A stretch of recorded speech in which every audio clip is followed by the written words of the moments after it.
ao Café com Pepeca. Esse é o primeiro episódio do nosso podcast. Eu sou a doutora Giane Fuli, ginecologista e obstetra, e o meu objetivo aqui é trazer informações e discutir abertamente assuntos de interesse do universo feminino e também empoderar mulheres através do conhecimento. Hoje a gente escolheu um tema muito especial, que é a amamentação. Como esse período ele pode ser extremamente desafiador para algumas mulheres. Outras passam por esse período de forma muito natural, muito tranquila. Mas a gente se prepara muito para o parto e às vezes a gente esquece um pouquinho da amamentação, que é uma fase muito difícil para a maioria das mulheres. Então, hoje o objetivo aqui é discutir um pouquinho mais esse assunto para ajudar você, mamãe, né, de mãe de primeira viagem, ou mesmo que está se preparando para gestar ou já teve filhos, a se preparar aí para esse período. Para isso, eu trouxe duas convidadas aqui super especiais. A primeira que eu vou apresentar para vocês é a Aniele Paula, mamãe do Davi e uma paciente minha super querida. A outra é a mamãe também dos anjinhos Samuel e Olivia e da menina Raquel, e também enfermeira e consultora em amamentação, para nos ajudar com sua experiência e responder aí as perguntas mais frequentes que são feitas a mim, tanto no consultório quanto na minha rede social. E aí, meninas, bem-vindas, obrigada por aceitarem o convite. Vocês querem se apresentar? Oi, tudo bem, pessoal? Espero que vocês estejam bem. Me chamo Aniele e sou paciente da doutora Giane há muitos anos e muito grata por ela estar na minha vida. Primeiramente, eu queria agradecer ela pelo esse convite, né? Estar aqui falando um pouco sobre a minha gestação e sobre a amamentação, como foi fácil e como foi difícil durante a minha gestação. Dayana. Meu nome é Dayana, né? Como a doutora Giane já falou, sou consultora de amamentação, mas nem sempre fui, né? Percorri um caminho, tive algumas experiências, né, nesse processo. Hoje trabalho com a consultoria, sou muito satisfeita no que eu faço e espero compartilhar aqui com vocês algumas experiências. Com certeza. Então, meninas, preparem o café, porque hoje o papo vai ser quente. Então, eu separei, meninas, esse podcast em alguns segmentos e a gente vai começar falando, né, no primeiro segmento, entender um pouquinho os desafios da amamentação, né? Para começar, Dayana, por que você acha que para algumas mulheres, pela sua experiência na consultoria que você presta, pode ser tão difícil, enquanto para outras não é tão difícil assim? Que obstáculo você acha que as mulheres enfrentam nesse período? Olha, na verdade, eu percebo muito que é a questão do preparo. Tanto o preparo de busca de conhecimento, mas o que pega mais é o preparo psicológico mesmo. Porque isso que é o maior impacto, assim. Quando a mulher, ela foca muito, na verdade, na gestação e ela fala assim, nossa, a criança saiu e ela já vai grudar no meu peito e tá tudo certo. E aí a criança nasce e ela não pega. E aí ela se frustra. Então, aí começa a dificuldade, a grande dificuldade. E às vezes a mãe, ela nem quer amamentar. E o menino nasce, puf, pega no peito. Fala assim, nossa, que fácil. E as coisas seguem. Então, e a questão do apoio também, do parceiro ou da pessoa mesmo que está acompanhando nesse processo ali de puerpério, é um fator bem definidor para essa facilidade ou dificuldade da amamentação. Não é nem as questões anatômicas mesmo, é a questão do apoio mesmo. Eu acho muito importante, né, essa questão do apoio. E um dos motivos de eu ter convidado vocês, porque eu conheço um pouquinho a história de vocês duas. E aí, daqui a pouco vocês vão poder compartilhar com a gente, né, e com as nossas ouvintes. Mas mostrar, né, como que às vezes, né, como no caso da Anne, que foi uma gestação que não foi muito planejada, né? Era desejada, mas não tinha sido planejada.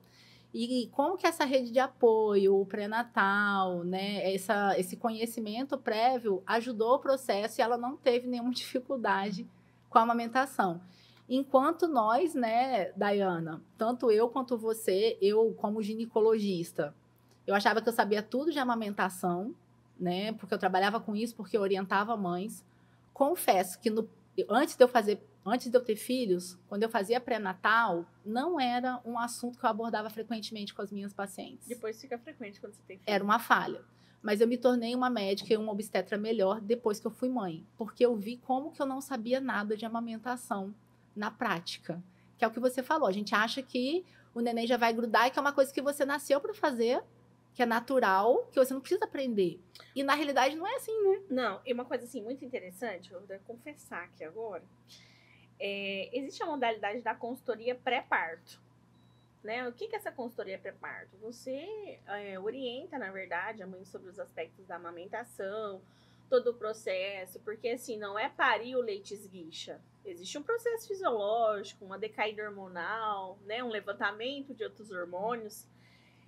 E na consultoria pré-parto é muito comum, vídeos bombam, né? Assim, olha, só você pegar o bebê e vir assim. Eu falo para todas as minhas pacientes, colocar uma boneca para mamar, todo mundo coloca. Agora, você tá com a sua barriga, vamos supor, via de parto cesariana, barriga cortada, gente, porque dói. E aí você pega o menino e fala assim, ei, mama aqui. Só na hora que você pega o menino, você vai morrer. Porque assim, se você opera do apêndice, você não pode carregar nem 2 quilos. Porque você tá quebrando o pós-operatório. Você pare, você pega um menino de 5 quilos no colo e tá tudo bem, tá normal. Então, assim, as pessoas acham que você não cansa, né? Sim. E na consultoria pré-parto, a gente não tem, às vezes, essa realidade. Porque, gente, é muito fácil. Você pega uma boneca, você fala assim, vamos alinhar, organiza o bebê, faz o sanduíche, traz o bebê até aqui. A boneca vai. O bebê coloca a mão na frente, o bebê às vezes tá agitado, tá choroso, tá hipotônico. E aí, na hora que vai colocar na vida real, que é a hora que dá o gatilho. E aí você entra no limite. Vai ser difícil ou vai ser fácil? Porque daí você sente na pele. E como que isso é uma verdade, né? Que é como eu te falei, eu achava que eu sabia tudo, porque eu orientava exatamente isso. Sei pega, eu sei o que é apoiadura, eu sei que vai demorar para descer, eu não vou ficar nervosa. Só que existe o fator emocional. E às vezes, por a gente ser profissional da área da saúde, a gente se cobra muito mais, porque a gente acha que a gente tem obrigação de fazer.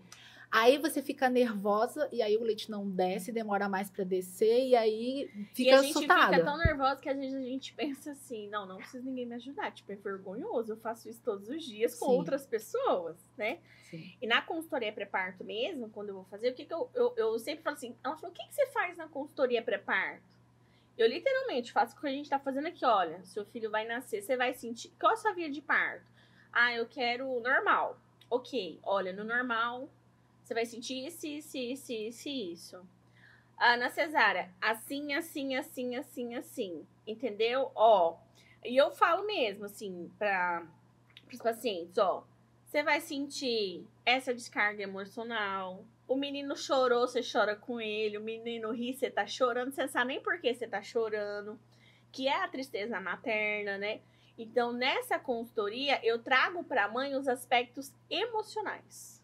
É justamente aquele blue puerperal ali que a gente chama, né? Exato. Que a mulher chora e não sabe nem por que tá chorando. Só sabe que dá vontade de chorar. Foi assim para você, Anne? Foi. Eu até entrei em depressão pós-parto. Pra você ter noção, foi bem difícil. Porque provavelmente, assim, mesmo com rede de apoio e tudo, ela passou pela fase da tristeza materna e ninguém acionou o gatilho e passou do tempo do... E é muito frequente, porque acham que é normal, que é o blue, e às vezes não é, já tem uma depressão. O blue vira black, né? Exatamente. E a próxima pergunta é exatamente essa. Qual a importância que você acha, Dai, da rede de apoio? Olha, a rede de apoio, ela é fundamental. Na verdade, o que eu acho importante, eu não digo nem só a rede de apoio. Quem vai te acompanhar? Quem você quer do seu lado nesse momento de puerpério, sabe? Porque quem vai estar com você, ela pode te erguer como ela pode te destruir. Eu tive 2 experiências em puerpérios diferentes. Então, às vezes, a pessoa é muito próxima, uma pessoa que tá ali para o que der e vier. Só que se ela não tiver alinhado com aquilo que você quer e você acredita, vai por água abaixo. Isso é interessante, porque às vezes, isso que você falou foi interessante, porque às vezes muitas famílias tem a experiência como mãe. As avós têm experiência como mãe. Isso. Mas as recomendações para amamentação mudaram da época Sim. que elas tiveram filho. E ela acha que é a mesma coisa. É. Então, o que, que ela faz? Ela ensina para a filha o que ela aprendeu, mas muitas vezes ela aprendeu errado. E a filha estudou e se preparou para a amamentação. E aí... Nossa, dá um conflito total. Dá um conflito, choque. Dá choque total. E assim, esse choque total que dá, o que acontece? Eu uso esse termo, gente, acho que nem existe esse termo, tá? Eu que uso. Eu falo que existe uma violência na amamentação. Porque a geração passada, ela fala assim, não, você vai dar o peito, porque o meu peito saía sangue, é normal, você tem que dar também. Amamentar chorando e sangrando. Amamentar chorando e sangrando. Ó, daí assim, às vezes você vem o paciente e fala assim, olha aqui, ó, olha meu peito, não tem os mamilos que você arrancou. E aí você olha e você fala assim, cara, ela tá passando o que ela recebeu lá atrás de alguém, né? Então, assim, não quebra o ciclo de eu sofri, minha mãe sofreu, eu sofri, você vai sofrer também. Então, assim, o ciclo precisa ser quebrado agora, nessa geração, onde a gente tem conhecimento, você tem acesso, nossa, não sei, peraí, internet. Não tenho dinheiro pra pagar uma consultoria, mas você consegue acessar no YouTube e ver, assim, pega a correta. Sim. Né? E conteúdos muito bons, profissionais muito bons, muitas vezes, né? Para você, Aniele, a rede de apoio foi importante para conseguir amamentar? Foi muito importante. Acho que se eu não tivesse o meu pai e a minha mãe comigo, seria pior. Porque, assim, por mais que eu passei dificuldades durante a minha gestação inteira, foi eles que me acompanharam, né? Eu tive o apoio do pai do neném também, mas, assim, o apoio ideal e principal ali foram os meus pais. Isso é legal. E desde quando o Davi nasceu, que ele ficou ali na UTI, que eu peguei ele, eu sempre deixei a minha mãe fazer o que ela me falava. Só que assim, ela nunca me obrigou a amamentar com o peito doendo. Tipo, ela passou por isso na gestação dela, né? Mas ela não me obrigava. Ela só falava assim, você é capaz, você consegue, você vai dar mamar pra ele. Ela respeitou seu limite. Exatamente. Até porque... Conforme a minha gestação foi difícil, eu acho que com 5 meses, né, doutora, eu já saía leite do meu peito. Eu só não tinha bico. Então, conforme o neném ficou na UTI, eu tinha que todos os dias em Ouro Preto tirar leite e dar para ele. Aí eu acho que de tanto pegar aquela bombinha, o bico apareceu, né? Então, quando eu peguei ele, eu passei dificuldade somente no primeiro dia. Os outros dias foram incríveis. É porque você já tinha enfrentado a dificuldade no início, Isso, né? E como você teve uma rede de apoio, uma pessoa que te dava um suporte emocional, isso te fortaleceu. Sim. E aí você estava orientado e depois, quando você pegou a amamentação, ele pegou tranquilo. Mas eu vou te falar uma coisa, na minha experiência profissional, a mãe de UTI, ela é diferente de uma mãe com bebê termo que nasce e vai pro quarto. Porque ela já tem que estar mais fortalecida pelo bebê, ela já né? tá com o baque emocional, o peito dela tá doendo, ela não quer saber que o peito tá doendo. Ela quer que o filho dela fique bem. Então, assim, é uma coisa bem legal que a Anne falou assim, eu não tinha bico, né? Então, na verdade, assim, uma coisa que eu sempre oriento nas consultorias, que às vezes a pessoa fala assim, olha, você faz isso, que o bico aumenta, você faz isso. Não vai aumentar, porque é uma má formação fetal. Quando você tava lá dentro da barriga de sua mãe, eu acho que é 13 semanas, né, na ultrassom, que vai pra formação. Então, assim, foi gerado errado lá. Fizeram o menino muito rápido. Nasceu invertido. Nasceu invertido. Não vai desinverter. Lógico que com estímulo, nossa pele, ela tem elasticidade, né? Ela cede tudo. Então, assim, com ou sem o bico, o que você passa do baque do seu filho tá dentro da UTI, o bico é um mero detalhe. Talvez você tá preocupado com outros problemas com outros mais problemas, iminentes, você não foca. E você não foca nele. Então, assim, o fato de você não ter o filho perto, quando você tem a oportunidade de estar perto, às vezes ela até sentiu dor. Mas ela falou assim, nossa, eu não tô sentindo nada, tá super fácil isso daqui. Mas é legal falar que a rede de apoio não é só esse apoio emocional, né? Que a gente fala sempre em amamentação em livre demanda. Sim. E a gente tem que entender que é uma fase muito difícil para a mulher. Para a mulher conseguir essa amamentação em livre demanda, isto é, toda vez que o bebê chorar, você tem que ofertar a mama. eu preciso que, na hora que o bebê dormiu, essa mãe tem que descansar, para ela estar descansada para ter leite, para conseguir continuar amamentando. E aí, se você não tem rede de apoio, porque na hora que o neném dorme, e geralmente os bebês pequenininhos não dormem à noite, eles dormem de dia. Menina, eles tocam o terror, né? Aí, na hora que ele dorme de dia, chega uma visita, você tem que fazer sala, você tem que lavar as roupinhas, porque o bebê faz muito cocô, faz muito xixi, e você tá sozinho, não tem ninguém para te ajudar com afazeres domésticos. Sim. Essa mulher, ela não dá conta e ela acaba desistindo, ou ela acaba cedendo a mamadeira, né? Para poder ajudar ela a ficar mais ou livre. Chupeta, né? Sim. Ou né? chupeta. Ou a chupeta que faz confusão de bico. Então, é importante que a rede de apoio é fundamental nessa questão emocional, mas eu acho também que é fundamental para esses afazeres diários que a mulher precisa estar descansando e não fazendo isso para ela dar conta de amamentar. O que você acha, Dai, na sua experiência? Olha, eu acho, não, tenho certeza. Eu até falo assim nas consultorias, às vezes as mães falam assim, eu estou tão cansada. Eu falo, você tem alguém para limpar a sua casa? Tenho. Você tem alguém para pegar o bebê? A pessoa que tá limpando a sua casa, ou que tá te ajudando, ela pode pegar o bebê para rotar? Pode. Eu falei assim, então você dorme. Você aproveita esses 40 dias, você abusa mesmo. Falou assim, o menino dormiu, dorme também. Porque, na verdade, o que deixa a gente cansado são os afazeres. Esses afazeres que nos deixam exaustas, né? E a rede de apoio é isso, gente. Você não precisa ter uma pessoa, nem questão de empoderar com palavras, né? Você precisa de pessoas que te empoderem com rotinas. E é importante, por exemplo, as nossas ouvintes que estão nos escutando aqui e que não são mulheres em vias de amamentar, mas estão dando suporte, estão sendo essa rede de apoio, entenderem que nesse momento a mulher está fragilizada. Exato. Então ela precisa de estímulo, de reforço positivo, né? Sim.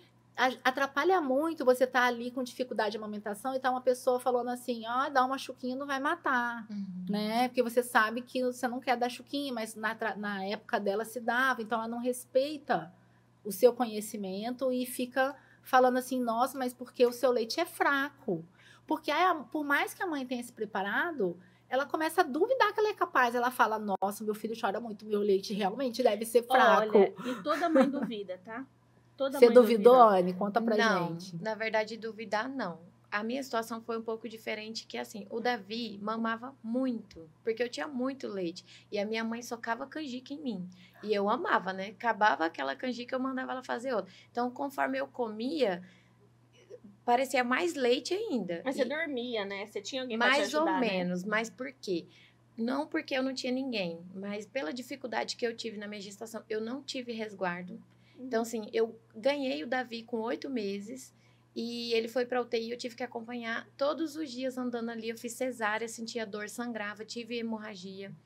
Então, foi muito difícil até eu conseguir trabalhar o meu psicológico para conseguir dormir. Entendi. E como meu pai e minha mãe passou toda essa dificuldade comigo, eu me sentia incomodada em ficar chamando eles. Então, o que eu fazia? O Davi chorava de madrugada, eu me virava.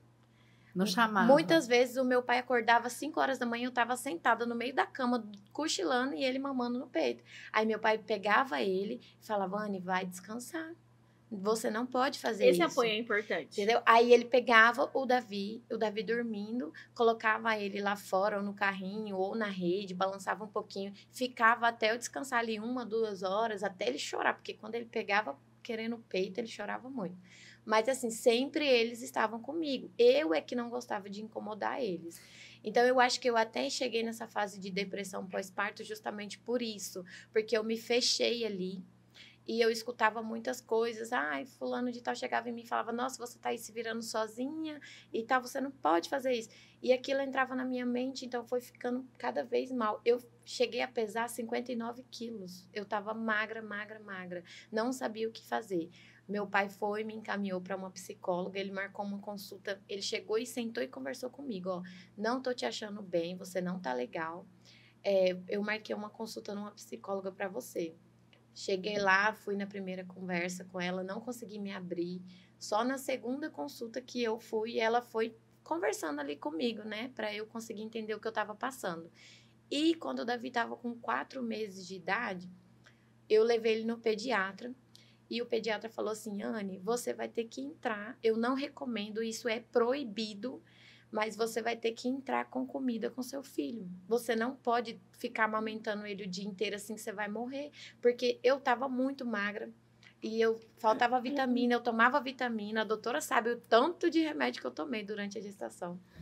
E aí, o que eu fazia? Minha mãe cozinhava um macarrão, umas 3 tirinhas ali só de macarrão, batia com beterraba e um pouquinho de caldinho para dar só aquela papinha. E ele comia muito na hora do almoço. E aí, tipo assim, ele diminuiu as mamadas, só que ele desenvolveu mais.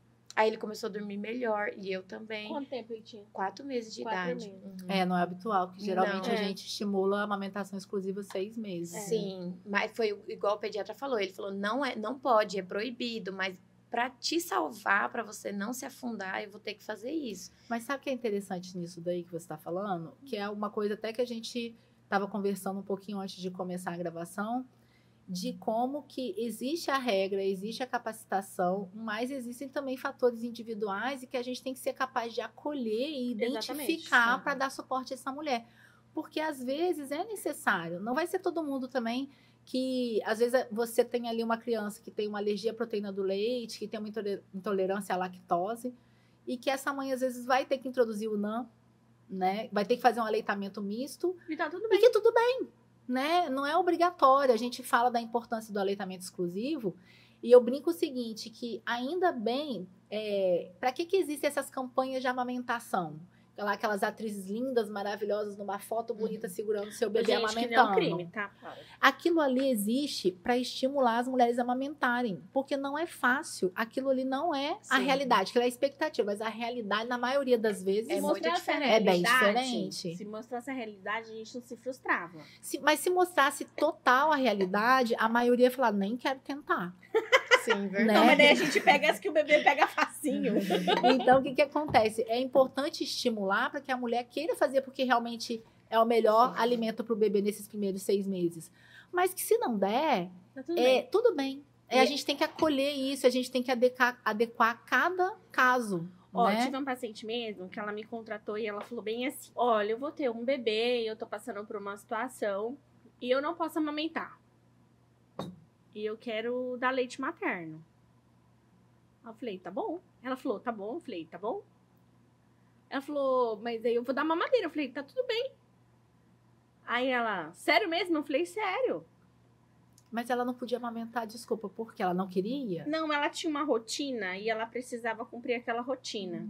E aí era a amamentação, não permitiria a amamentação exclusiva que ela cumprisse essa rotina. Sim, entendi. E era uma coisa muito pessoal e precisava fazer, né? Era algo já muito planejado por ela. E eu falei, olha, tá tudo bem, então nós vamos fazer o seguinte. O dia que o bebê nascer, eu vou te atender. E aí, quantos dias eu tenho pra colocar ali no TT? Ela falou, 30 dias. Eu falei, então 30 dias ele vai mamar no peito. Aí depois de 30 dias, se você não quiser dar no copinho e tal, e quiser dar uma mamadeira, aí eu vou a gente vai fazer técnica de ordenha e aí você vai dar seu leite na mamadeira. Ela, então tá bom. E aí eu falei assim, nossa, mas ela acho que ela não vai aceitar os 30 dias, né? Aí foi muito difícil, ela foi super guerreira, assim. E passou os 30 dias. Mas daí depois ela conseguiu fazer, né? Ela foi fazendo as ordenhas, lógico que a produção diminuiu, porque do bebê... Você tem uma produção de um bebê que mama e você ordenha, você tem uma produção. Se você só tem uma produção de ordenha, a sua produção é outra, né? Então, dá baixa mesmo. Mas eu fiquei muito feliz porque, assim, eu tive um feedback muito positivo dela. Que ela falou assim, olha, você foi fundamental pro meu puerpério. Eu falei, ué, por quê? Ela falou assim, porque você não me julgou. Sim. Você me atendeu no que eu precisava. Eu não queria sentir dor no peito, eu não senti. E existem muitos mitos em torno da amamentação, Sim. né? Por exemplo, a Anne falou um mito ali, na hora eu não quis interromper, mas, por exemplo, minha mãe me dava muita canjica para produzir mais leite. Existe essa coisa do que pode, que não pode que não comer, pode. o que vai aumentar o leite, que não vai aumentar Já o leite. não sei do que. Né? E aí, a gente tem que saber também entender esse contexto social em que essa mulher está inserida, né? E acolher. Eu acho que a gente julga muito e acolhe pouco. E a mulher se sente sozinha. Ó, o acolhimento, ele é fundamental em qualquer área. Sim. Mas assim, eu penso que dentro da área da saúde, ele tinha que ser a base de tudo, assim, ó. E é o que você falou, não julgar, porque, por exemplo, do mesmo jeito que você teve esse caso, eu já tive casos de pacientes que chegaram para mim e falaram assim, eu sonhei em ser mãe, eu quero ser mãe, mas eu não quero nem pensar em amamentar. Sim. Não quero amamentar. Eu não tenho vontade, não é um sonho, não é um desejo. Aí eu expliquei, mas você sabe que você tem ciência de que é o melhor alimento para o seu bebê, né? Que é um alimento integral, que ele só precisa disso nos primeiros 6 meses. Que o leite artificial, ele vai cumprir a demanda nutricional, mas ele não vai cumprir a demanda de imunidade, de anticorpos que passam no leite. Sim. E é legal o que essa mãe fez, porque ela ordenhava para dar na mamadeira, mas ela tirava o dela, então... Ela estava cumprindo isso. E aí essa paciente virou e falou assim, não, mas eu não quero. E não adianta insistir. A mulher que não quer, ela não vai fazer. A gente também tem que saber acolher essa mulher. E se você não faz esse acolhimento, o que você faz? Você gera transtornos emocionais, às vezes incorrigíveis. E você vai julgar que ela não quer, ela tem os motivos dela. Eu acho que a gente tem que oferecer as informações, né? Se ela quiser, para ela tomar uma decisão baseada em informações corretas. Sim. E também para que ela tenha facilidade em conseguir, se ela quiser, agora. E não desistir por falta de informação. Mas se ela não quer, a gente tem que ter empatia e respeitar isso também. Eu acho assim, na verdade, no mundo da amamentação, não é que é proibido tudo, né? A gente fala, assim, sobre a recomendação de não uso de bicos artificiais. Mas tem mãe que ela quer dar e ponto, acabou. Não tem jeito. Mas o que a gente deve, assim, enquanto profissional fazer? Eu falo assim, olha... Ela tem que tomar aquela decisão consciente. Você tem que dizer para ela todos os riscos, todos os malefícios. E a partir do momento que ela tomou a decisão de introduzir o bico artificial, ela tem ciência que ela vai ter um desmame precoce. Ela tem ciência que se ela dar uma chupeta, o bebê dela pode se tornar um respirador oral. Ou não, né? Assim, ela tem que ter ciência que isso pode acontecer. Sim. Mas não é uma fatalidade. Não quer dizer que de fato acontecerá. Não é que acontecerá, né? Porque você tem criança que ele mama peito, chupeta, mamadeiro, come arroz, feijão, come torresmo e mama peito. Gripe. Não tem uma gripe, ainda mama o peito e não faz diferença na vida dele. E tem menino que já é mais decidido, né? Mas por isso que a gente tem que aproveitar, falar sobre a amamentação, falar sobre essas questões emocionais envolvidas. Tirar os tabus e os julgamentos. Tirar os tabus e os julgamentos, exatamente. Acolher mais essas mães. Há pouco tempo eu fiz até um relato no meu Instagram, porque eu tinha visto ali uma decisão de uma influencer digital de parar de amamentar e os motivos pelos quais ela parou de amamentar. E ela estava em sofrimento no vídeo de relato dela. Né? Não é fácil se ela... eu acho que eu vi também. E ela tinha decidido parar porque descobriu que o bebê tinha alergia à proteína do leite e a criança não estava bem, tinha muita cólica, muita dor. E ela falou, olha, aqueles momentos ali com ele são especiais, mas depois que passa, ele começa a sentir dor e eu sofro junto, é insuportável. Ela chegou a falar uma coisa que me marcou muito, que eu senti isso na gestação da Raquel, depois, já que já tinha passado muito tempo. Ela começou a ficar nervosa na hora da amamentação. E se você ficar muito nervosa... Gente, isso acontece, tá? Isso, eu vou até olhar pra cá e falar assim, isso acontece. Porque quando o bebê começa ali, que você passa dos 6 meses amamentando, que começa os dentinhos, a primeira mordida, meu amigo... Você vê estrela, né? Você vê estrela, quando você vê a mão foi, né? Né? Então, assim... Só que isso, você fala, nossa, não queria, né, tirar a criança e tal. Só que quando você tá cansada, quando você tá exausta, quando você não está com o seu emocional bem...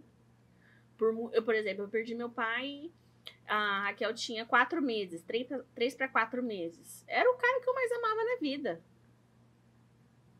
E aí, aquilo foi somatizando com muitas outras coisas. E ela passou de um ano mamando. Chegou um dia que ela tava mamando, a minha filha é o amor da minha vida. Eu tava com raiva de dar peito pra ela. Aí não é mais a experiência que a gente quer. Aí não é a experiência que você quer. Aí que você aciona o gatilho. Opa, eu tenho que parar. Porque quando você vê, você começa... Até você mesmo se julga. Porque você fica com vergonha do sentimento que você tem. A gente se julga muito e julga muito as outras mães Outras também. mães. Eu brinco que nasceu uma mãe, nasce uma culpa. Na hora. Né? A mãe se culpa por tudo. Se culpa por amamentar, se culpa por não amamentar. Pegando o gancho da Anny aqui da questão da prematuridade, hoje eu trabalho muito com a prematuridade. né? Então, as mães, elas ficam muito ansiosas, assim, quando ele vai pegar no meu peito? Quando ele vai pegar no meu peito? Mas tem bebê que ele passa ali 30 dias, 40 dias. A gente tive bebê que passou 3 meses, né? Prematuridade extrema, internado na UTI, não tinha condições de ir pro peito. O bebê da UTI, você não coloca um bebê de UTI no peito deixando uma 40 minutos. Ele não tem coordenação motora, ele não tem coordenação de tônus, né? A prematuridade é abaixo de 37 semanas, mas ela pode ser extrema, né? Você não pega um bebê de 28 semanas e mama essa teta pesada aqui, né? E elas ficam muito preocupadas com isso, de quando a criança vai pro peito. E, assim, uma coisa que eu aprendi isso no dia a dia, por experiência própria, assim, do estudo que eu passei, eu falo assim, chega uma hora que dá um cansaço da Anne, que você fala assim, nossa, o que eu tô fazendo aqui? Ordenhando toda hora, sai 10, 20 ml, não é assim? E aí elas começam a se frustrar. E eu falo assim pra elas, deixa eu te perguntar uma coisa. Chupar seu peito, sai o quê? Ela fala, se a criança chupar, ela fala leite. Eu falei, então qual é a finalidade da criança ir pro seu peito? É pra quê? Ela fala, só pra tirar o leite. Eu falei, então o que tá salvando a vida dele não é sugar o seu peito, é o leite que você tá tirando nessa bomba pra dar pra ele. A hora dele ir pro seu peito vai chegar. E nessa hora eu vou estar junto com você. Mas agora, a sua amamentação é essa aqui. É isso aqui que a gente pode fazer.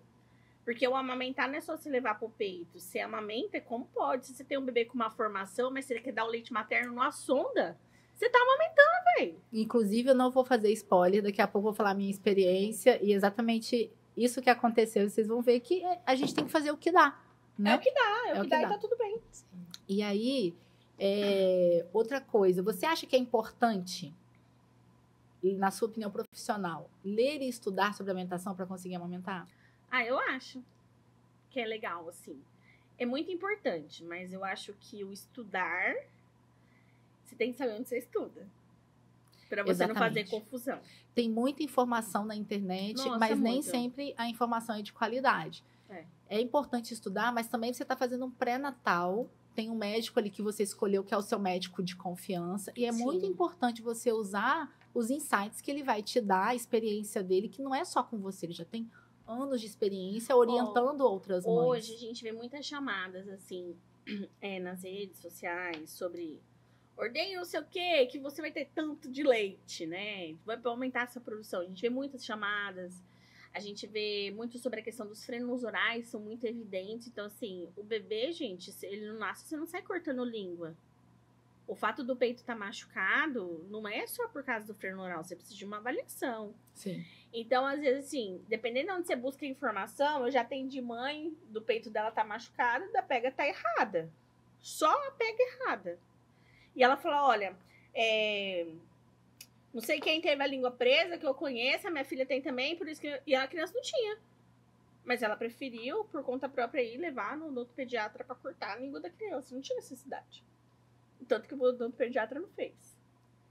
Né? Então, assim, aonde você está buscando essa informação, né?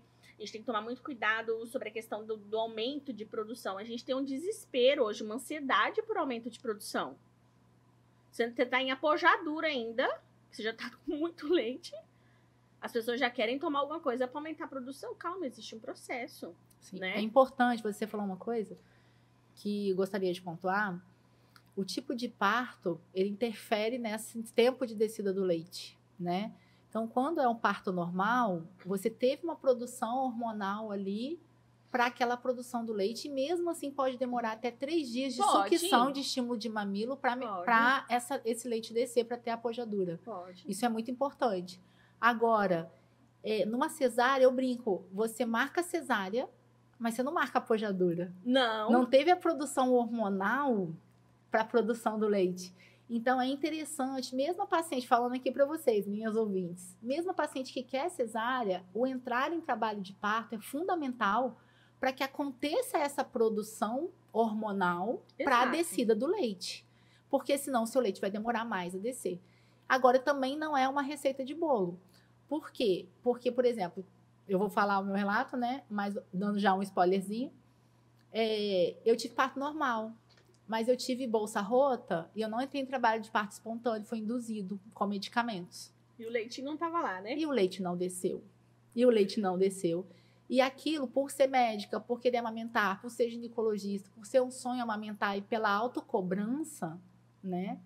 Quanto mais ansiosa eu ficava, menos tempo o leite descia. E a gente dá uma pirada, né? E aí eu comecei a falar, gente, não é possível, eu sou ginecologista, eu ajudo outras mães, eu não vou conseguir amamentar. É assim mesmo. E aí, se não fosse por uma consultora de amamentação que falou, calma, que é tudo no seu tempo, me ensinou a fazer a translactação com a sondinha no bico do peito, porque ele estava mamando NAN, mas não no bico, ele estava mamando NAN na sonda colada no meu peito. Então, na hora que ele sugava, ele estimulava a descida do meu leite. Você estava amamentando. E eu estava amamentando, mas eu estava amamentando NAN na sondinha da boca do bebê. E eu fiz isso, acredite, num parto normal, 7 dias pro meu leite descer. O meu leite só desceu depois de 7 dias. Eu acredito. Tá? Eu acredito. Mas depois foi mais tranquilo. Eu acredito no dia a dia, sim. Eu falo que eu acho que tinha que ser feito estudo. A gente vê muito estudo sobre parto normal, o leite desce. Parto cesárea, o leite não desce. Mas eu acho que tinha que ser feito um estudo por idade, bem detalhado mesmo. Idade, região, o que interferiu de droga dentro desse trabalho de parto, quais eram as condições emocionais. Porque, às vezes, eu pego, assim, paciente... Não, essa eu nem acreditei no dia. Ela tinha homoplastia com redução de complexo auréolo mamular, né, ou papilar, com retirada absurda, assim, de glândulas, prótese, e eu falei assim, nossa, nunca que esse leite vai ter que é 9 dias para fazer a pojadura, e isso aqui estimulando, aplicando laser, fazendo translactação. A minha cabeça eu fui preparada para isso aí, porque eu tinha visto a mama da paciente antes. A hora que saiu do parto, que eu entrei no quarto, que eu apertei, que veio um gotão, eu falei, véi, que isso aqui, meu? Eu olhei pra ela, eu falei, você é muito abençoada. Quando eu vi, eu já tinha falado, porque não explica, a medicina ela não é uma receita, assim, de bolo, assim, o corpo humano, ele surpreende. Cada paciente é única, né? Cada mãe, cada paciente é único. Então, gente, então agora vamos dar uma pausa aqui nas perguntas, vamos para a segunda parte do podcast, porque tem Nossa tanta senhora. coisa para falar. A gente vai para a segunda parte, que é compartilhar experiências reais aqui entre nós. Tem nessa aqui, gente? Pra chorar? Tem um lencinho aqui para você, tá? Anne. Vou começar com a Aniele. Conta para mim, Aniele, como que foi? Você já deu um pouquinho aí de como que foi amamentar, mas assim, esse início foi difícil, né? Por causa da internação da UTI e tal. Mas e depois? Como foi para você a experiência da amamentação? Você teve dificuldade? Não teve dificuldade? Por quanto tempo você amamentou? Conta pra gente um pouquinho. Eu amamentei até 1 ano e 2 meses. Eu desmamei o Davi porque eu estava internada com dengue, muito ruim, começou a me dar dengue hemorrágica. Então, assim, era muito medicamento que eu tomava e eu falava para minha mãe, não vou dar mamar para ele. O risco de passar uma infecção hospitalar e também uma infecção, eu pensava que o remédio ia passar pela minha mama e ia fazer mal para ele. Aí minha mãe falou assim, então vamos desmamar ele já estava grandinho, já comia almoço e janta, café da manhã, até demais. Porém, durante o período da amamentação, foi um pouco difícil. Eu tive mastite 2 vezes. E mesmo assim, eu fui guerreira. Eu deixava ele mamar só no peito ali da mastite para poder eliminar a mastite mesmo. Sentia muita dor, febre altíssima. Só que como eu já tive mastite antigamente, antes de eu ter filho, eu já tinha uma noção quando atacava aquela febre ali e o peito ficava vermelho, eu já sabia que era mastite. Então, eu já procurava a doutora, ela já me encaminhava o remédio correto para eu tomar. Eu acho que eu cheguei a usar a pomadinha umas 2 vezes, porque o meu bico estava um pouquinho seco, mas nem dava tempo de ficar seco não, porque o Davi mamava o tempo inteiro. Só essas dificuldades que eu tive. E a questão dele mamar muito à noite. Ele mamava muito, muito à noite, até eu aprender um jeito de colocar ele para mamar deitado comigo ali e que também não prejudicasse os meus seios, porque a doutora Jane sempre me ensinou em todas as consultas como amamentar sem deixar o peito acabar, né? E aí eu sempre tinha aquele medo. Ensina pra mim esse aí, Eu falava, Sem deixar o peito acabar. eu falava assim, mãe, eu não vou deixar meu peito cair, eu já tive mastite, ele já tá torto. E aí, por mais que eu estava cansada, eu me preocupava ali, porque às vezes você dá o peito de qualquer jeito para a criança também, ela rota, você não vê dormindo, né? Aí dá mastite. Então, Então, eu me preocupava muito com essas coisas, por isso que eu não dormia à noite. Eu era muito ruim para dormir. A doutora Jane sabe que na minha gestação ela teve que me passar remédio, até um remédio forte para eu dormir. E mesmo assim, com o remédio, eu não conseguia dormir. Mas, tirando isso, eu amava amamentar. Foi uma das melhores fases da minha vida. Sinto saudade, porque eu tinha uma conexão única com meu filho, única. Ali, o dia que eu estava estressada, apavorada, quando ele mamava ali, eu esquecia de todos os problemas. Foi a melhor escolha que eu fiz na minha vida, foi ter amamentado. Isso que é legal, né? Eu ia perguntar qual foi a parte boa. Nossa, foi a melhor escolha e também foi a melhor escolha não ter insistido a mamadeira para ele, que hoje tudo que ele bebe é no copinho. Suco, ele ama suquinho, né? Ele não toma leite. Que agora ele na escolinha começaram a dar leite para ele e aí ele teve reação alérgica. Eu tive que cortar tudo que contém leite. Mas não tenho preocupação com ele porque ele é uma criança saudável. Por mais que ele passou por dificuldades na gestação, ele é uma criança muito saudável e come muito bem. Então eu tenho que agradecer muito a Deus e a doutora Jane, que se não fosse ela, eu acho que eu nem teria conseguido ter meu filho. Na realidade, acho que, né, eu só estava fazendo meu papel, mas o quão é importante a gente tentar, o que a gente estava falando antes, né? Deixar essa mulher confiante, né? E assim, gente, eu não consigo, essa questão de deixar o peito caído não tem nada a ver comigo não, tá?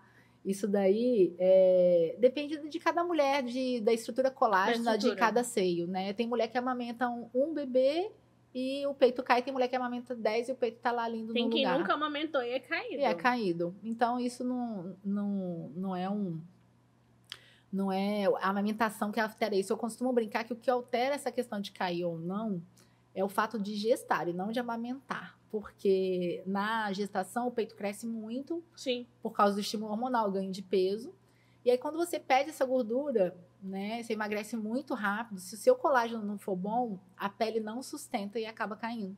Enquanto quando o colágeno é bom, o peito não muda muito. Seu colágeno é bom, então. Seu colágeno é bom. Mas o cuidado é bom também. Assim, eu poderia levar a fama, mas eu tenho que dizer que isso não foi a minha orientação. Foi Deus, né, que deu colágeno. Eu falo assim, porque hoje em dia você pode reparar, tem muita mãe que chega em qualquer lugar do jeito que chega, tira o sutiã ali. Então, tipo assim, querendo ou não, isso prejudica. Não é bom fazer isso, né? É bom que a mulher que esteja amamentando esteja com a roupa adequada para amamentação, para que ela possa tirar em qualquer lugar. Também isso é interessante.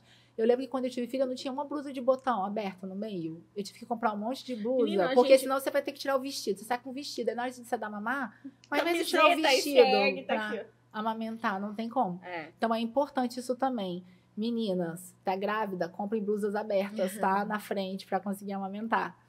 E você, Dai, quer falar pra gente um pouquinho a sua experiência como mãe, agora não como consultora de amamentação? Vamos falar, então. Então, eu tive, na verdade, duas experiências bem diferentes na minha parte de amamentação, né? A primeira foi de uma gravidez gemelar que eu tive da Olivia e do Samuel em 2018. Foi uma gravidez muito desejada, um susto também, que era 2. Foi a doutora Jane que descobriu e foi muito... Nossa, gente, assim... Por mais que eu não tenha as crianças mais, porque infelizmente elas faleceram, mas foi muito legal, porque quando eu peguei o beta-HCG, que falou assim, nossa, eu tô grávida, e eu não acreditei, eu falei, eu preciso fazer um ultrassom. E aí eu liguei pra doutora Jane e ela falou, não, vem aqui no consultório que eu faço. E aí ela conversando com meu marido, não sei o que, a gente conversando e eu prestando atenção no monitor, e na hora que ela foi fazer o transvaginal, que ela falei assim, já pensou se é 2? Aí na hora que ela brincou comigo, já pensou se é 2? Na hora que ela introduziu, eu falei, é 2! Aí ela, que? Para, quando ela falou, meu Deus, é 2! E tinha 2 crianças. Tive as crianças, tive várias complicações, né, na gestação, uma insuficiência renal que eu não sabia que tinha, né, então, assim, convivo com ela hoje. E aí eu tive síndrome de HELP, que eu não desejo pra ninguém, né, nem pro meu inimigo, graças a Deus não tem ninguém de inimigo. Mas aí as crianças nasceram. E quando elas nasceram, eu já tinha... Fala para as nossas ouvintes, Dai, com que idade gestacional que elas nasceram? 30 semanas. Nasceram bem prematuros. E aí, ganhou lá em Porto Velho. Tive que pegar ambulância. Foi toda aquela questão, assim, que você não deseja mesmo passar, né? De sair da sua cidade, que já é um desconforto. Te mexe com você emocionalmente, não ter as pessoas perto, né? E aí, quando chegou, ele falou, não, tem que fazer cesárea mesmo. E aí, fiz a cesárea. Na hora da cesárea, eu só vi o Samuel, não lembro de ter visto a Olivia, porque eu apaguei, então, assim, não sei o que aconteceu depois. Eu só lembro que eu falei assim pra enfermeira, eu falei, moça, eu tô passando mal? Ela falou, não, querida, você tá ótima, mal você já passou. E aí, por trabalhar no hospital há muitos anos, na hora que eu senti a garganta, eu falei, ganhei um tubo de graça aqui, né? E aí fui pro quarto, continuei sendo monitorizada, tudo. E aí eu falei, opa, os meninos precisam de leite. Cadê o leite? Né? E aí eu fiquei super ansiosa, porque eu sabia que o leite do prematuro é diferente de um leite de bebê a termo, né? Bebê termo.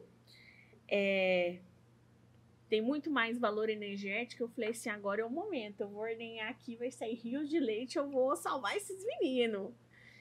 E aí, quando eu fui ordenhar, eu tive a grande decepção, né? Porque não saía nada. E quando começou a sair, saía muito pouco. Na época, meu pai ainda era vivo. E aí ele foi lá e comprou uma bomba pra mim. Ele comprou o que ele achava que tava certo, né? Então, assim, ninguém me explicou e falou assim, olha, nessa fase que você está, a bomba não tem condição de tirar o seu leite. Vamos fazer ordenha manual, né? Vamos, se coletar 1 ml, nós vamos lá fazer uma colostroterapia. Ninguém me orientou nisso. Até porque ainda não tinha nem descido o Não leite, tinha nem né? descido E o ordenhar leite. o quê, né? Exato. E aí foi, assim, um grande baque, porque daí, assim, com 24 horas que eles tinham nascido, o enfermeiro passava e falava assim, entregava um potinho e falava assim, ó, esse é o seu pote, preciso de tantos ml. E aí eu ordenhava, não dava nem 5 ml. Aí eu falei, 2 crianças e agora? Frustração. Aí vinha a menina da cozinha. Zero conhecimento do que estava acontecendo. Aí o potinho era pequenininho assim. Ela falava assim, só isso que a senhora tirou? Não, esse aqui não é suficiente, não. Peraí, ô enfermeiro, ó, só tem esse aqui, ó. Ah, não, isso aí não dá pra as crianças, não, gente. Não, nem adianta, tem que tirar mais. E meu peito já tava todo lascado, da bomba, todo lesionado. E aí, quando fez 3 dias, né, que daí aconteceu a pujadura mesmo, começou a iniciar, a Olivia morreu. E quando o leite desce de uma vez? Desce de uma vez. Desse E tamanho. aí eu falei assim, agora eu vou catar o que eu tenho aqui de força e vou ordenhar pro Samuel. Só que o peito ficou desse tamanho, duro. Eu não conseguia manejar meu próprio peito. Tinha o conhecimento, que é o que a gente faz com todo mundo no hospital, né? Que a gente tem muito conhecimento tinha muito.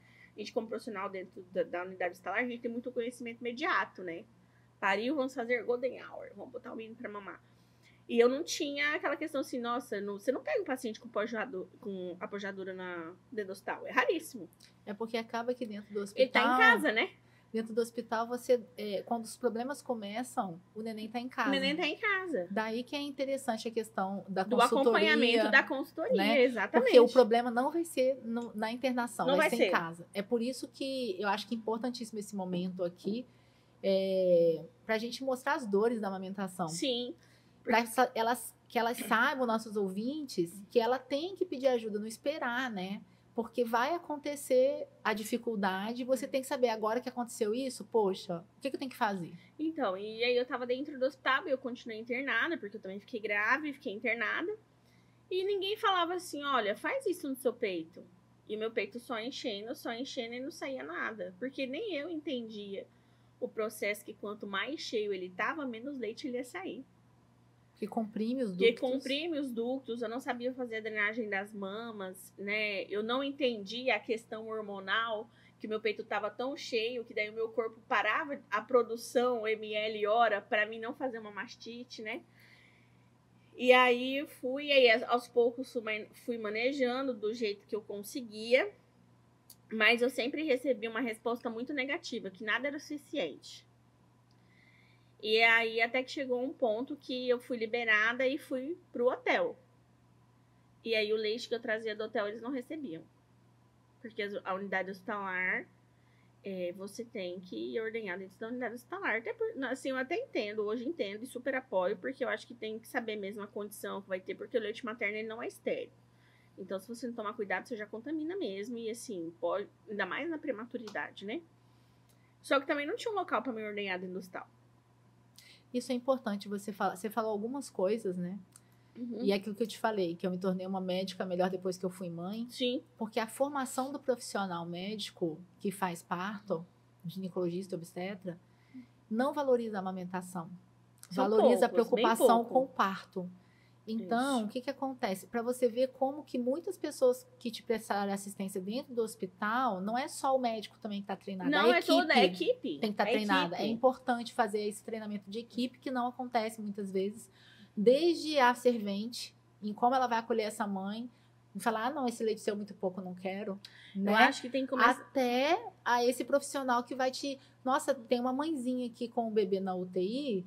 E a gente precisa orientar ela, que ela precisa ordenhar essa mama. Às vezes a gente falha, porque a preocupação tá tanto com o bebê e com a doença, que a gente esquece o resto. A gente esquece o resto. E isso é primordial. Na verdade, falta humanização no processo. Sim. Né? E a gente ainda tem muito a evoluir. Tem, demais. Eu sou uma médica completamente diferente depois que eu tive filho, depois que eu passei pelas minhas dificuldades. Eu sou uma pessoa diferente depois da Olivia de Samuel. E eu sou uma pessoa diferente depois da Raquel. Eu imagino. Desculpa aí. Que isso, a gente sabe. Aí voltando lá na UTI, e aí eu me senti muito frustrada, porque eu não conseguia ordenhar, né? Não conseguia levar. E foram longos 15 dias, né? E o Samuel faleceu. Aí eu falei assim, agora acabou tudo isso aqui. Não preciso mais ordenhar, não preciso mais fazer mais nada, né? E aí, na hora que isso aconteceu, eu falei assim, já tô em casa, o leite amanhã vai acordar, não vai ter nada, não tem estímulo. Aí o leite desceu. E aí o leite, meu amigo, desceu. Aí eu tomei medicação pra secar. E acreditem, tá? Acreditem, não é todo mundo que seca. Aí tomei de novo, não secou. E foram longos 7 meses até não ter mais nenhuma gota no peito. Parecia assim, que era um martírio, sabe? Olha, você tem que lembrar todos os dias que você não tem a criança, entendeu? E aí, às vezes, eu dormia, aí eu acordava, eu sonhava, né, que eu tava amamentando, sonhando com eles e tal. Meu marido, coitado, acordava em banhado de leite. O peito pingava, o peito duro. Aí eu falei, não, isso aqui não... Foi a pior parte, assim. Porque pior do que você ter dor, de você não conseguir amamentar, é você ter tudo isso e você não ter a criança para dar leite. E isso, hoje, eu entendo dessa forma. Quando isso acontece com uma mãe, quando uma mãe perde um bebê, você tem que saber o que você quer. Porque a rotina hospitalar, rotina do dia a dia mesmo, às vezes fala assim, olha, tá aqui e tal, e você toma esse remédio que vai secar e tá tudo certo. Não tá tudo certo. A pessoa precisa de acompanhamento profissional. Às vezes, acredite, mas precisa de consultoria de amamentação, sim. No momento até de pra luto. Ajudar nesse processo de secar o leite, de secar o leite, de entender que acabou o estímulo, isso vai diminuir. Às vezes você nem precisa entrar com medicação e correr o risco de ter todos os efeitos colaterais, muitas vezes depende muito de uma mulher para outra, né? Uhum. De não sentir a dor da pojadura, existem técnicas que a gente faz com tape para não sentir essa dor da pojadura, né? E hoje, assim, tem que entender por que tem mãe que perdeu o filho e ela quer doar o leite dela. E às vezes o profissional fala assim, ó, você toma essa medicação que vai secar, não é aquilo que ela quer. Então, você tem, de fato, de acolher. O que você quer fazer? A maioria fala assim, olha, eu não quero sentir dor mais, eu quero secar o leite. Ok. O que você quer fazer? Assim, eu gostaria, tem algum lugar? Muitas vezes eu escuto falar assim, Dai, você sabe se tem banco de leite aqui? Eu queria doar meu leite alguns dias pra me sentir que eu fiz algo, pelo menos por outra criança, que eu não pude fazer pelos meus filhos. É a mãe, né? É a mãe. Falando mais alto. A mãe grita mais alto.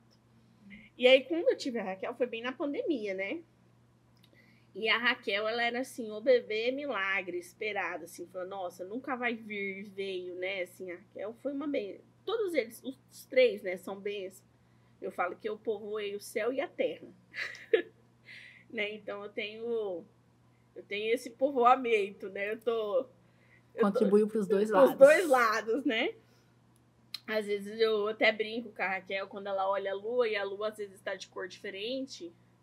E aí ela olha assim e fala, mamãe, a lua tá com essa cor. Eu falei assim, é o Samuel Oliva que pintou. E ela sabe dos irmãos, conta tudo. E aí quando a Raquel nasceu, eu falei assim, agora é a prova dos 9, né? Vamos ver. E quando ela nasceu, assim, foi muito legal, porque ela nasceu no HCR, né? Eu já tinha trabalhado lá em outro momento.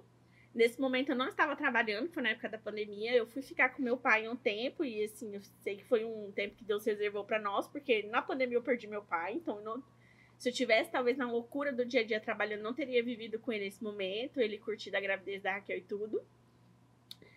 E a equipe toda sabia da minha história, né?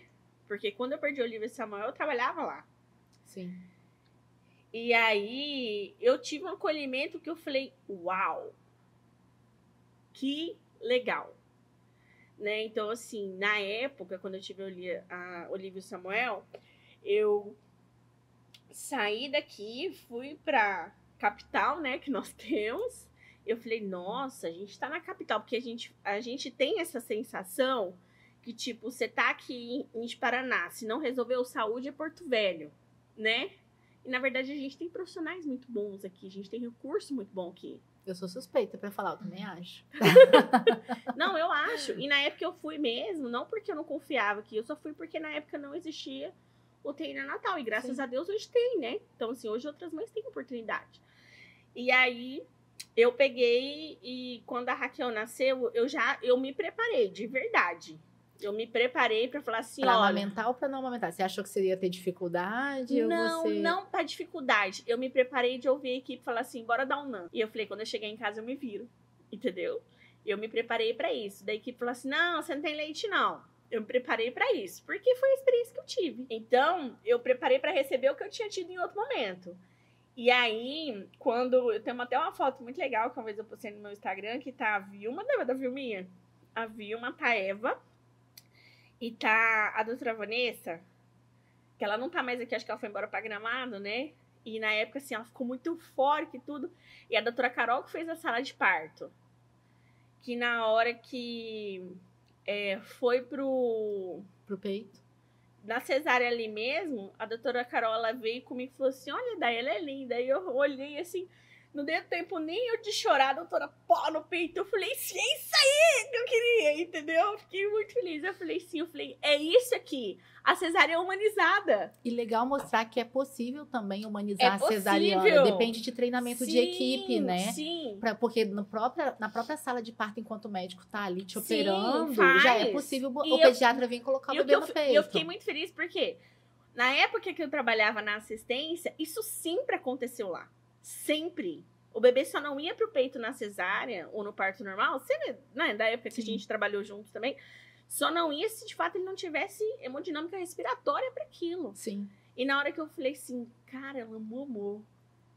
Eu falei assim, não, só foi a Golden Hour, não vou ficar feliz, né? Porque na Golden Hour... Você não tava querendo acreditar. Não tava querendo acreditar. Eles chupam até prego, né? Se você der. Você não precisa ter mamilha e chupa, né? Eu falei assim, vamos esperar. Ela vai entrar na fase da hibernação, bora ver, né? E aí, quando eu fui pro quarto, aí a equipe já... Bora dar pôr no peito? Eu falei assim, mas eu tô deitado, tipo, não consigo segurar. Ah, não consegue? Peraí. Vá, toma o menino no peito. Eu falei assim, gente, que é isso?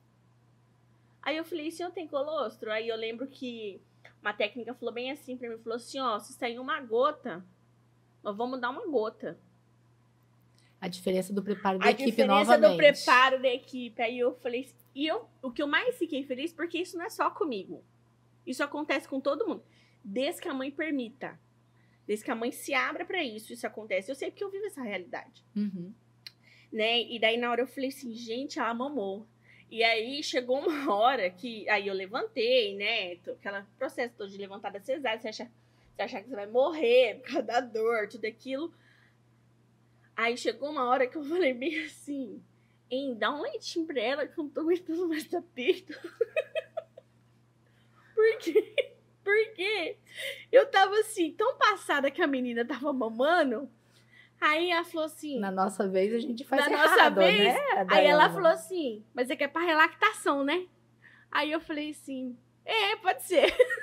Mas o meu desespero tava, porque assim, eu fiquei tão extasiada que eu falei assim, não é possível que eu tô conseguindo amamentar.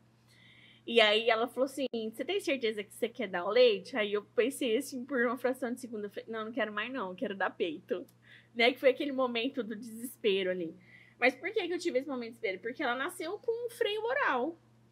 Só que era um freio oral que não precisava de nenhuma intervenção. Ela só precisava fazer compensação. E ela fez depois.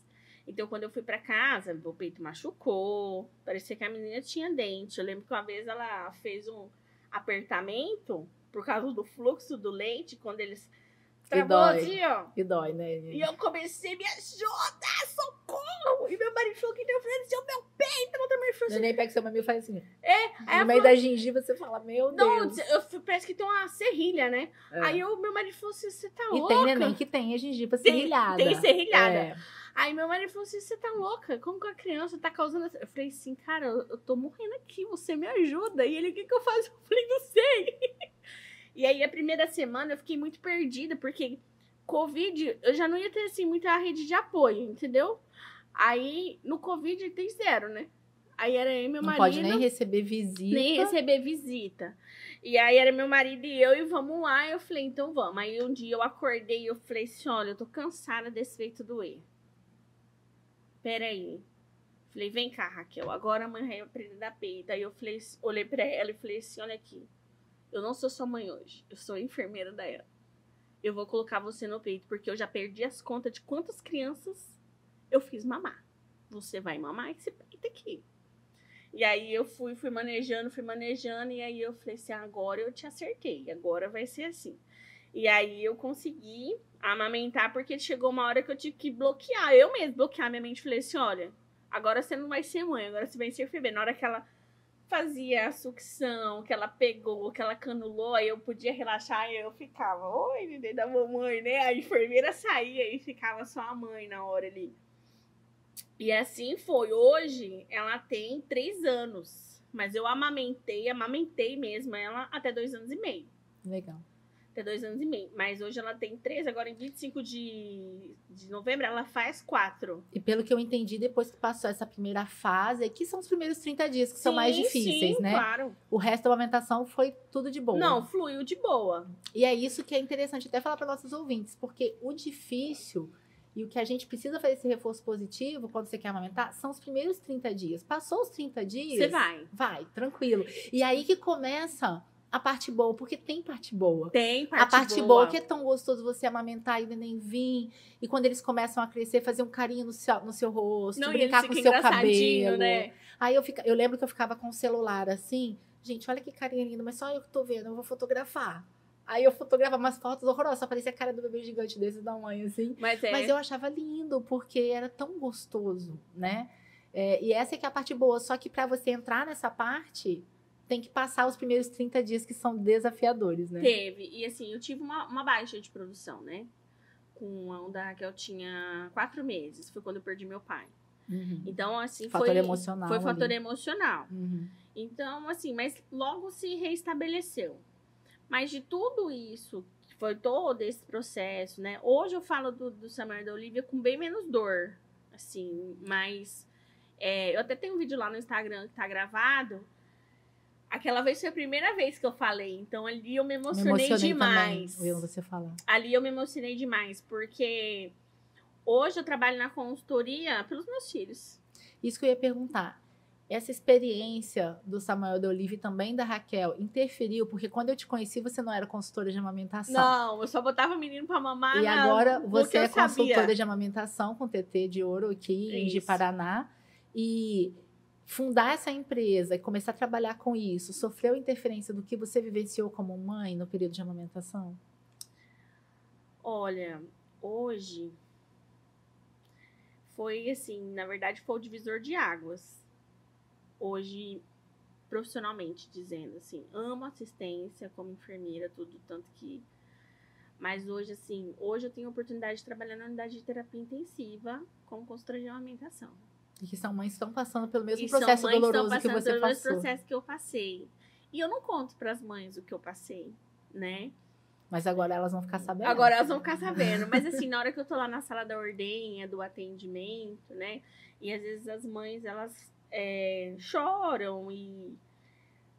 saiu só 5 ml, eu falo, tá tudo bem, né? Eu tive uma paciente que eu atendi em particular, que o bebê dela ficou na UTI, que daí ela me contratou para atender na parte de particular mesmo, né? Que eu faço 2 tipos de atendimento.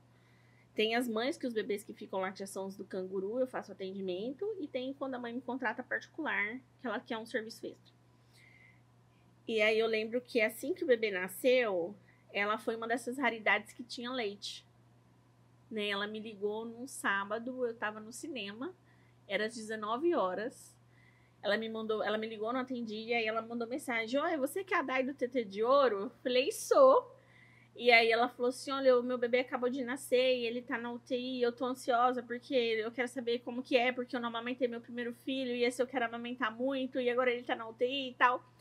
Aí eu falei, olha, eu tô no cinema com as minhas filhas agora, eu trabalhei hoje até às 16 horas, e eu preciso cumprir o programa com as minhas filhas. Se você não se importar a hora que eu terminar, eu vou te atender. Você tá internada? Ela falou, tô. Eu falei, então tá bom. Fui às 21 horas atender ela. E aí, quando eu cheguei lá, ela falou assim, não sei o que. Eu fui conversar com a equipe, falei, olha, é possível? Não, a criança tem condição da gente fazer uma colostroterapia? Aí falou, tem. Eu falei, então pronto. O neonatologista liberou, tá liberado, né? Aí eu desci, eu falei, a senhora pode deitar, quero avaliar sua mama. E aí eu fui, peguei a seringa de 1 ml e eu fui... E isso é muito comum pra mim hoje, mas a primeira vez que eu fiz eu me emocionei muito. Porque eu queria que tivessem feito isso comigo. Uhum. E aí eu deitei ela, e aí eu comecei a ordenhar. E puxei a seringa e eu falei assim, olha, deu 1 ml. Aí eu super feliz porque tinha dado 1 ml. E aí ela falou assim, o que você vai fazer com isso? Eu falei assim, a gente vai fazer colostroterapia. Aí ela, isso funciona? Eu falei, sim. A gente vai dar uma vacina de energia pro seu bebê. Ele vai absorver toda a imunidade por isso aqui. A gente coloca na bochechinha, a bochechinha processa. Aí ela falou, nossa, eu não sabia que isso existia. Aí ela falou assim, ninguém nunca fez isso comigo. Aí eu não sabia. O meu primeiro filho também foi pra UTI e ninguém fez isso comigo. Legal. Então aquele dia foi um divisor de águas pra ela, sabe? Uhum. E aí, nessas horas, você fala assim, poxa, eu tô no caminho certo. Eu tô fazendo a diferença, sabe? Então, isso é muito importante. Gente, olha, eu nem sei, eu acho que não vai dar tempo de eu falar o meu, mas vocês já contribuíram demais pra gente, mas vou falar rapidamente a minha experiência. Não tão emocionante, né? Mas aquilo que eu já comecei falando foi extremamente difícil. A gente é arrogante o suficiente para achar, por ser profissional de saúde, que a gente não vai ter dificuldade com a amamentação e que é uma coisa natural que você vai botar no peito do neném e vai sair mamando. E não foi nada disso. Meu leite demorou, no primeiro filho, 7 dias para descer. Uhum. Foi fundamental a consultora de amamentação, que na época, há 11 anos atrás, não se falava muito em relactação e translactação, que é dar o NAN com a sondinha colada no peito. E eu não tinha aprendido a fazer isso na minha residência médica. Mas você me ensinou, lembra? Lembro. E eu aprendi. E aquilo foi fundamental, porque o meu leite só desceu com 7 dias para eu conseguir amamentar meu filho. E o meu filho mamou até 1 ano e meio, né? Então, eu tirei um pouquinho antes, 1 ano e 2 meses, porque eu emendei um filho no outro e eu descobri a gestação do segundo. E apesar de saber que posso continuar amamentando, eu não queria, porque era uma proximidade dos irmãos, e eu não queria que ele sentisse que perdeu a teta para o irmão mais novo. Sim. Porque ele ia enjoar do leite, mas ele ia me ver mamando o irmão, então eu queria ter cada processo, que cada um tivesse um processo. E eles têm 1 ano e 7 meses de diferença. Então, com 1 ano e 2 e 1 ano e 3 eu tirei. Mas depois desses 7 dias, a amamentação foi a melhor coisa que eu fiz. Foi a melhor parte da maternidade para mim. Só que eu achava que eu não ia conseguir. E se não fosse por uma consultora de amamentação, eu não teria conseguido. que me ensinou a fazer o processo da relactação no seio, porque tem lugar que faz, mas faz com a seringa, Faz no dedo, faz né? no dedo. Mas isso não estimula a descida do seu próprio leite. Enquanto você dá na sondinha no peito, está estimulando a descida do leite daquela mãe.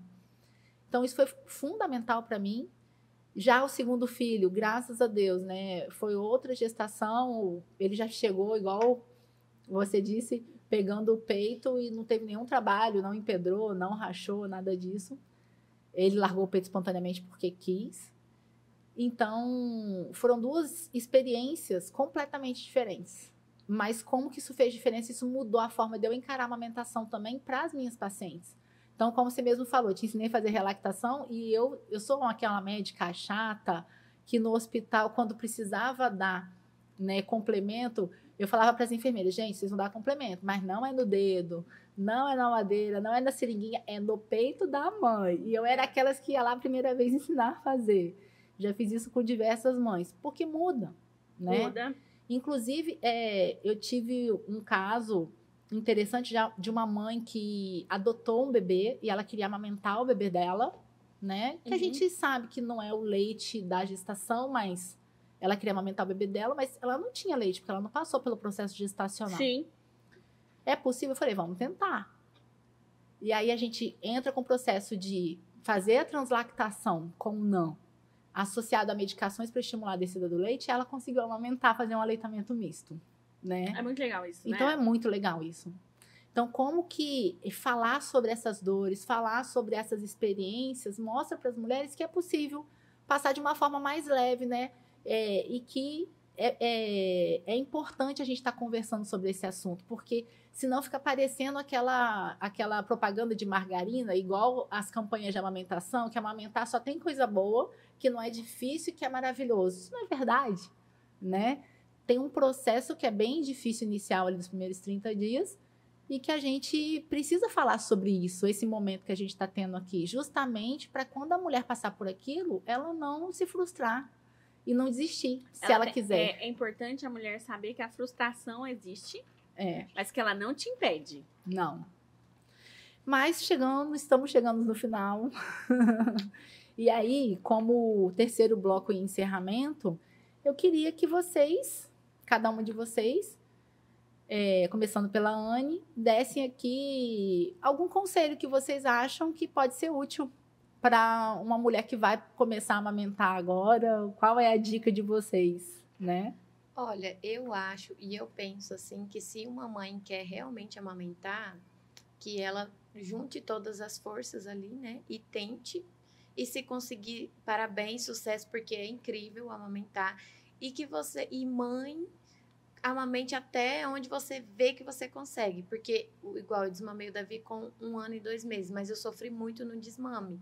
Porque eu fiquei internada, o meu peito ficou igual pedra e eu não tive apoio ali no hospital. Sabe o que eles fizeram? Eles amarraram uma faixa nos meus seios para secar o leite. E aquilo doía tanto, tanto, que eu ficava andando pro hospital, não sabia se doía a dengue ou se doía o leite seco ali. Mas eu acho que era o momento que eu tinha que desmamar ele mesmo, né? Porque eu já estava bem ruim de saúde.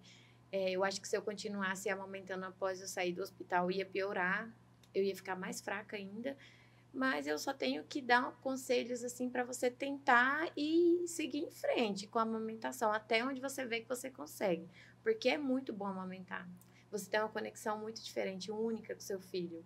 Eu amava quando eu deitava ali com o Davi e ele mamava e dava aquelas risadinhas que soltava do peito, assim, e juntava de novo. É muito gostoso. Aquele soninho depois do almoço com o bebê no peito. É muito, É a hora que a gente dorme depois do almoço e ninguém vai falar nada, né? Sim, é muito incrível. Realmente, eu acho que foi a melhor fase da minha vida, foi ter amamentado. Daí, Olha, eu costumo dizer assim, a amamentação, o que eu deixo assim, para quem quiser amamentar, ela é um processo difícil, mas ela não é impossível. Eu falo isso para as minhas pacientes porque eu fiz isso. E falo isso para quem quiser mesmo, assim, orientação. Tem um versículo da Bíblia que diz que quando você tem alguma dificuldade, né? A gente sempre cita isso quando a pessoa está em alguma dificuldade, que é entra dentro do seu quarto, e ore ao seu pai, feche a porta e ore a seu Deus em secreto. Né, que diz que é para você orar mesmo, entregar todas as suas dificuldades ali para Deus em secreto, você e seu pai. E eu falo para as mães assim, olha, tem momento que da amamentação, até mesmo se você tiver uma rede de apoio, você vai fazer o seguinte, você vai entrar dentro do seu quarto, trancar sua porta e amamentar o seu filho em secreto. Porque tem momento que você precisa fazer isso. Porque a hora que você fizer isso, você vai criar conexão que você fala assim, nossa, pode entrar aqui e sair aqui. E os palpites, eles têm que entrar mesmo no ouvido e sair do outro, né? É importante... fazer o que você estudou e o que você se preparou, e não escutar opiniões negativas, Exato. Né? Entra por aqui, sai por aqui. Faz um filtro, isso. E importante, assim, quando você for mudar alguma conduta daquilo que você acredita, que seja de fato embasado por um profissional, né? Que é algo que seja seguro para você, seguro para o bebê. Então, o dia que eu entendi isso aí, eu falei, gente, eu vou levar isso para minha vida, né? É muito importante você se ouvir. Tá tudo dando errado. Para, concentra e se ouve. A hora que você se ouvir, você vai conseguir ouvir lá dentro de você. Tá doendo meu peito? Tá. Eu fiz isso comigo. Um dia eu sentei e falei assim, eu preciso me ouvir. Qual é a minha dificuldade? Eu tô sozinha aqui com meu filho. Ah, então tá bom. O que eu preciso? Eu falo que a gente tem 3 regras básicas para amamentação, que a amamentação tem segredo. Coloca o seu bebê barriga com barriga na altura do seu peito, sem levantar o seu peito nem 1 centímetro. E faz a técnica de sanduíche.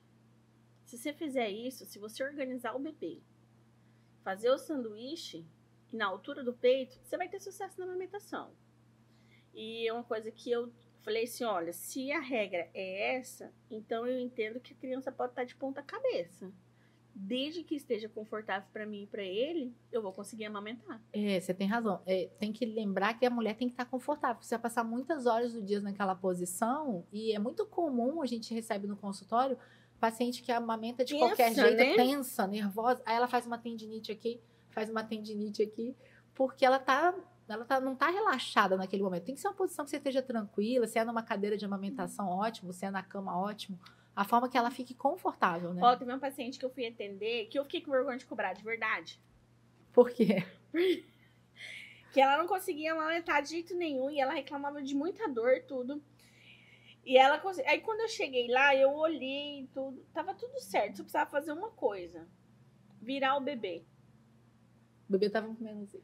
Eu só fiz assim, ó. Ela, o que você fez? Eu falei, só virei. Eu fiquei com vergonha de cobrar. Gente, eu costumo brincar isso daí, é o seguinte, eu falo assim, gente, você vai comer, você vai fazer uma refeição. Você bota o prato aqui, você fica de lado e vai comendo, né? Assim, ou você fica de frente pro prato. Exatamente. É a mesma coisa. Você tá dando mamar pro seu neném assim, bebe coitado. Água com a cabeça de lado. Ele não né? consegue, né? Não dá. E é uma coisa básica, mas às vezes falta um ajustezinho. Um ajustezinho. Né? E aí, às vezes, esse dia eu cheguei em crise em casa, eu falei pro meu marido, eu falei assim, amor, eu fiquei com vergonha de cobrar.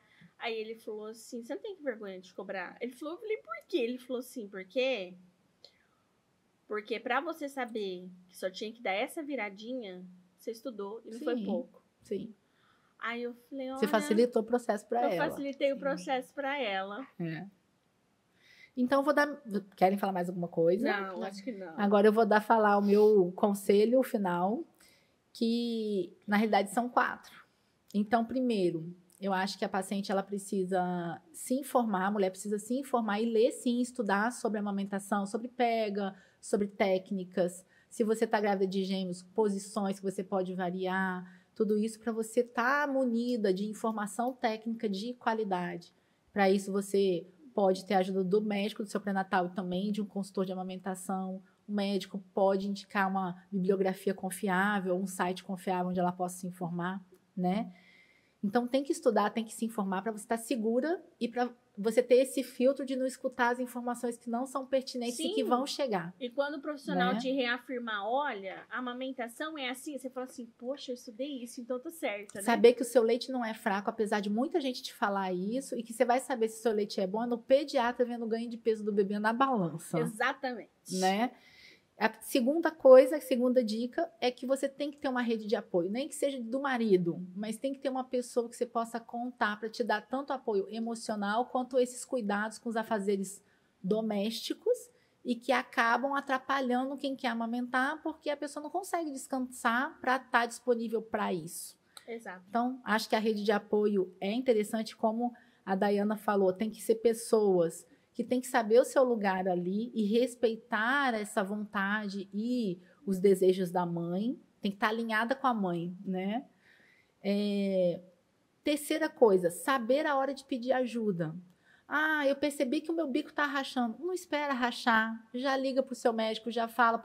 Ele pode indicar ali um laser que vai cicatrizar e você não passar por esse processo de dor, de ardor, de ter que amamentar com dor. Sim, né? e assim, é importante essa questão do laser, que às vezes o paciente fala assim, você faz laser? A minha resposta é sempre a mesma, eu faço consultoria de amamentação. O laser é um recurso terapêutico. Um recurso terapêutico. Porque, às vezes a mãe ela busca só o laser, mas na verdade a lesão foi causada porque houve um erro no processo. A pega não tá legal. Exatamente. Né? Então, mas saber a hora de pedir essa ajuda. Alguma coisa não tá funcionando bem e por isso você precisa de uma ajuda. Sim. Não esperar chegar numa fase crônica ali, uma coisa impossível, porque senão você vai acabar desistindo da amamentação. E a última dica é que, gente, se não der, porque meu filho tem alergia, porque eu fiz uma mamoplastia e eu tenho uma cicatriz que não desceu o leite, porque eu produzi pouco leite e não respondeu ao medicamento, enfim, inúmeros os casos, né? Se não der, ou se você não quiser, tudo bem. Tá tudo Isso bem. é uma forma de formar vínculo com o seu filho, mas não é o único. Você não vai ser menos mãe porque você não amamentou, ou porque você não conseguiu amamentar, ou porque você desistiu da amamentação. E a outra dica, conselho final, que não é para as mulheres que estão amamentando, mas para essa rede de apoio e para outras mulheres, vamos julgar menos e acolher mais, né? Porque com certeza, se você está julgando e aquela decisão não está sendo fácil para essa mãe de parar de amamentar por algum motivo, ou ela tem os seus motivos pessoais por não querer amamentar, que a gente não sabe a fundo para a gente estar julgando. Né? Verdade. Gente, agora eu queria agradecer imensamente a presença de vocês, terem contribuído para essa tarde tão gostosa aqui, tomando o nosso cafezinho, né? Vocês me deixaram, no meu primeiro episódio do podcast, muito mais tranquila. Ai, que bom, ai. Porque vocês são maravilhosos, estavam tranquilas também, me passaram essa tranquilidade, né? Porque a gente não tem esse costume de estar conversando gravado, né? Então, as primeiras sempre são mais desafiadoras. O problema é você viciar nós fazer isso aqui, né? Ixi, acho que vou viciar, viu? Acho que vou viciar, acho que eu já viciei. E é isso, agradecer a vocês, ouvintes, e dizer que vocês têm que lembrar que conhecimento é poder e que eu te aguardo no próximo Café com Pepeca.